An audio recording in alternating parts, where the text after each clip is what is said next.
હવામાન સમાચારમાં આપનું સ્વાગત છે। રાજ્યમાં એક સાથે 3 શક્તિશાળી વરસાદી સિસ્ટમ સક્રિય થવાને કારણે મધ્ય અને દક્ષિણ ગુજરાત સહિત સૌરાષ્ટ્રના અનેક જિલ્લાઓમાં ભારેથી અતિ ભારે વરસાદની આગાહી છે। ત્યારે હવામાન વિભાગ દ્વારા સુરત, વલસાડ, તાપી, ડાંગ, નવસારી, છોટાઉદેપુર, વડોદરા, પંચમહાલ તેમજ સૌરાષ્ટ્રના જૂનાગઢ, ગીર સોમનાથ, ભાવનગર, બોટાદ અને દીવમાં ભારે વરસાદનું રેડ એલર્ટ જાહેર કરવામાં આવ્યું છે।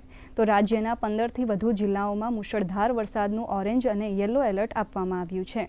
આજે સવારે 6 થી બપોરના 2 વાગ્યા સુધીમાં રાજ્યના 182 તાલુકાઓમાં વરસાદ નોંધાયો છે, જેમાં સૌથી વધુ સુરતના ઉમરપાડામાં 12.91 ઇંચ વરસાદ ખાબક્યો છે, તો નવસારીના ખેર ગામમાં 10.79 ઇંચ, વલસાડના પારડીમાં 10.55 ઇંચ, વલસાડના ઉમરગામમાં 9.88 ઇંચ અને ભરૂચના નેત્રંગમાં 9.8 ઇંચ વરસાદ વરસ્યો છે।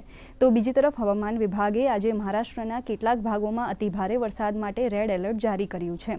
આજે પૂર્વી રાજસ્થાન, મધ્યપ્રદેશ, કોંકણ, ગોવા, મણિપુર, મિઝોરમ, ત્રિપુરા અને નાગાલેન્ડમાં ભારે વરસાદની સંભાવના છે। અમદાવાદ શહેરમાં વહેલી સવારથી વરસાદે ધોધમાર બેટિંગ કરી છે। ભારે વરસાદના કારણે વાસણા ડેમના 8 દરવાજા ખોલવામાં આવ્યા છે, તો નિર્ણયનગર અને શાહીબાગ અંડરપાસમાં પાણી ભરાતા વાહન વ્યવહાર ટૂંક સમય માટે બંધ કરાયો છે।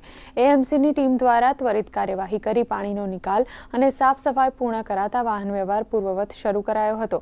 શહેરના બોપલ, મકરબા, બોડકદેવ, વસ્ત્રાપુર અને થલતેજ સહિતના અનેક વિસ્તારોમાં જળબંબાકાર જેવી સ્થિતિ સર્જાઈ હતી, જ્યાં રસ્તા ઉપર નદીઓ વહેતી હોય તેવા દ્રશ્યો જોવા મળ્યા હતા।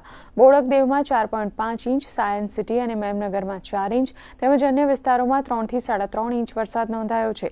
ભારે જળબંબાકારથી અનેક વિસ્તારોમાં પાણી ભરાઈ જતા વાહન ચાલકો રસ્તા પર અટવાયા હતા અને સામાન્ય જનજીવન પ્રભાવિત થયું હતું। ત્યારે ભારે વરસાદની સ્થિતિનું નિરીક્ષણ કરવા માટે મેયર, સ્ટેન્ડિંગ કમિટીના ચેરમેન અને municipal commissioner Tagore control room ખાતે સક્રિયપણે હાજર રહ્યા છે। શહેરના નીચાણવાળા વિસ્તારો અને જળભરાવની પરિસ્થિતિ પર સતત નજર રાખી અધિકારીઓને જરૂરી રાહત અને બચાવ કામગીરી માટે આદેશો આપવામાં આવ્યા છે। કેન્દ્ર શાસિત પ્રદેશ દમણમાં છેલ્લા 24 કલાકમાં આશરે 21 ઇંચ જેટલો ભારે વરસાદ અને મધુબન ડેમમાંથી પાણી છોડાવાને કારણે અનેક વિસ્તારોમાં જળબંબાકારની સ્થિતિ સર્જાઈ છે। મુખ્ય બસ સ્ટેન્ડ ચારે બાજુથી પાણીમાં ગરકાવ થઈ જતા ત્યાં બોટ શરૂ કરવાની ફરજ પડી છે। બોટ મારફતે નીચાણવાળા વિસ્તારોમાં ફૂડ પેકેટનું વિતરણ કરાયું છે। મીઠા વોર્ડ અને ખારીવાડા જેવા રહેણાંક વિસ્તારોમાં પાણી ભરાતા સામાન્ય જનજીવન ભારે પ્રભાવિત થયું છે।